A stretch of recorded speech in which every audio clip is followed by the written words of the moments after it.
Good morning. This is Faith and Books. I'm going to do a quick tag video. I was tagged by Mark at Book Time for Elvis for the e-tag, and that originates with Jim at Jim's Books Reading and Stuff.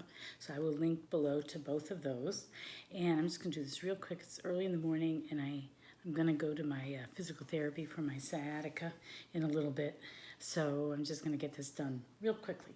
Okay, so this is the e-tag. The first prompt is, E is for elephant. What is the biggest book you have read this year? And probably it's The Brothers Karamazov by Dostoevsky. I did try Les Miserables, but I failed. Probably, even though I haven't completed the book, I'm trying to read the Bible in a year, and that's probably the biggest book, even if I've only read half of it. I would say that's probably the biggest book this year so far. Okay, so that was that. E is for elephant. E is for English. Who do you consider the greatest English novelist? And I'm going to agree with Mark here that it's Charles Dickens. I mean, we use the word Dickensian. We use the word Scrooge.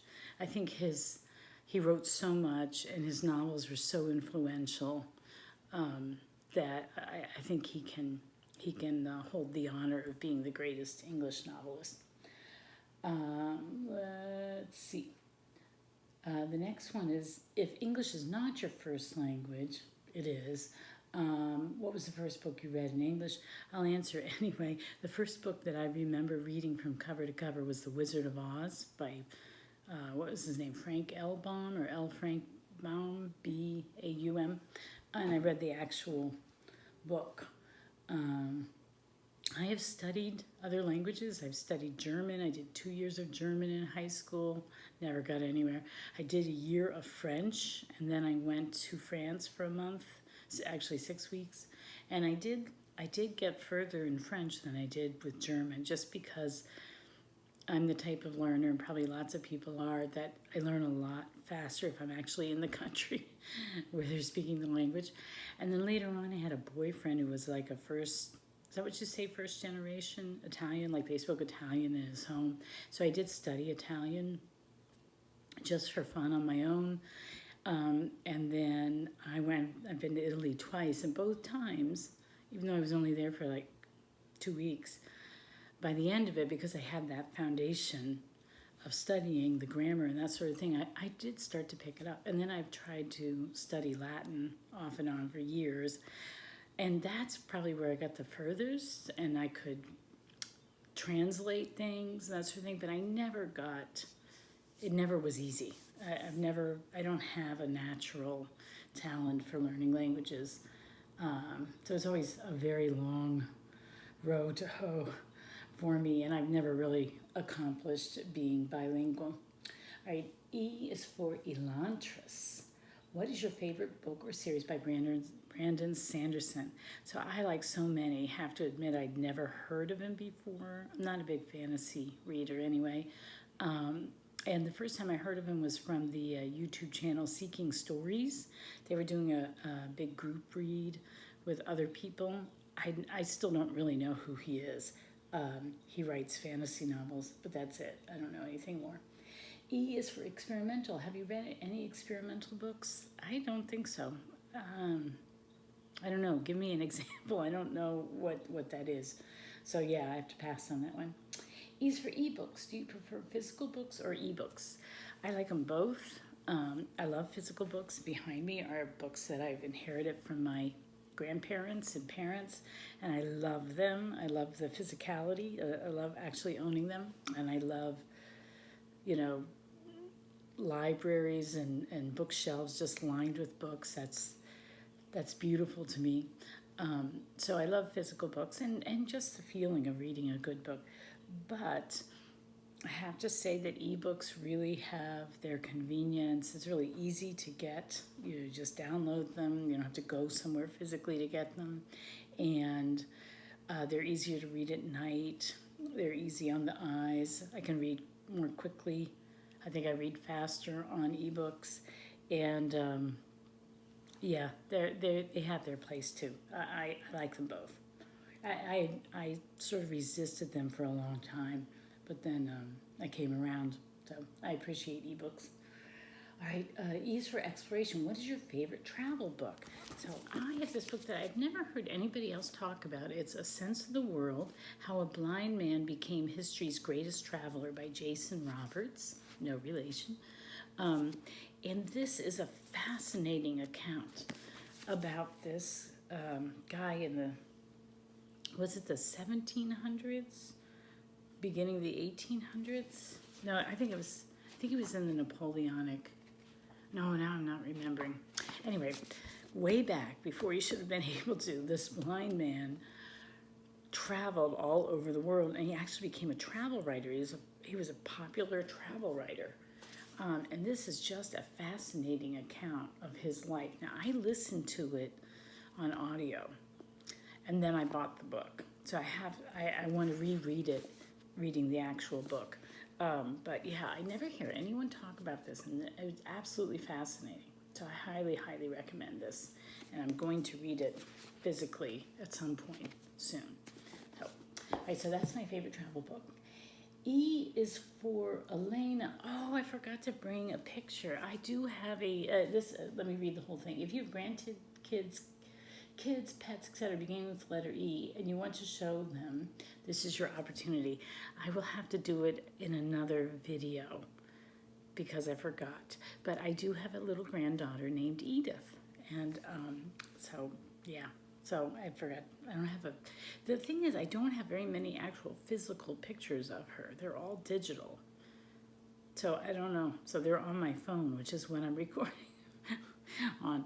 So yeah, but next video I will show off my granddaughter Edith. She's adorable. Let's see. E is for elf. What is your favorite fantasy creature? Right now it might be the Moomin Trolls of the Finn family Moomin Troll fame, or the dragon from My Father's Dragon, just because I'm the most familiar with those particular fantasy characters. Because the little boy that I watch, his favorite book is My Father's Dragon. I've read it many, many times to him. His name's Boris, not the little boy, the dragon. All right, and let's see. E is for extraterrestrial. What is your favorite book about another world, or your favorite planet, real or fictitious? So, I don't know. I just thought about sci-fi for this. I was thinking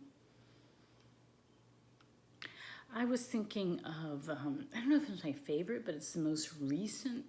But a couple of years ago, I read C.S. Lewis's, and now I'm going to forget the name of the book, but he wrote a space trilogy.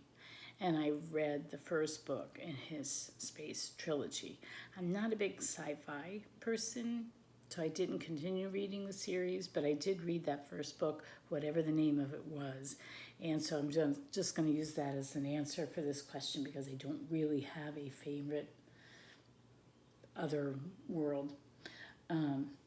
Okay, and then E is for Exodus. What is the most interesting book you have read about Exodus?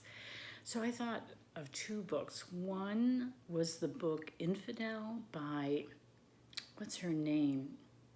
Hirsi Ali, Ayan Hirsi Ali. She's a Somalian woman who escaped from Somalia. First she was, I think, in Denmark. Yeah, and she's brilliant.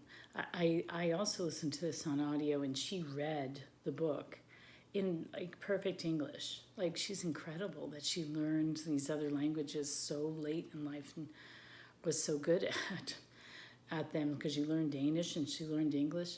Anyway, her story is amazing. I think she's a little controversial because she's kind of almost libertarian or something maybe, but her story is really fascinating, how she escaped Somalia in a forced marriage and went on to be educated, and she was in the Danish government, and now she lives, I believe she lives in the United States now, and she's married to a well-known professor.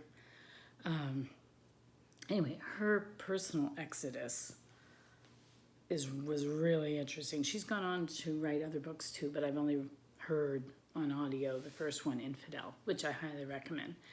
But then the other book I thought of for this prompt was the book Exodus by Elantris.